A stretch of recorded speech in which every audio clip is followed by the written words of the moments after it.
Estudyante mula Vigan City na martial arts player sasabak sa 2025 IMMAF na gaganapin sa Abu Dhabi, UAE ngayong Hulyo. Tunghayan sa report. Bilis, presence of mind, diskarte, lakas at determinasyon. Yan ang pinanghahawakan ng 17 anyos na si John Michael Tabunot mula Vigan City habang nag-iensayo para sa kanyang nalalapit niyang laban.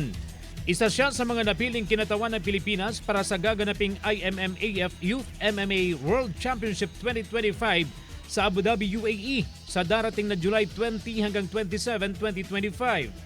Simula pagkabata ko pa lang, mahilig na akong manood ng mga UFC fights or combative fights. Then hanggang sa sinali ako ng father ko sa combat sports club, doon na nagsimula yung journey ko. Naka-focus siya sa pagpapaganda ng kanyang fighting techniques at iba pang mind and physical abilities. Pero kailangan din daw sabayan ng masustansyang pagkain. Intense po kasi nagtitraining po kami sa umaga at sa gabi po.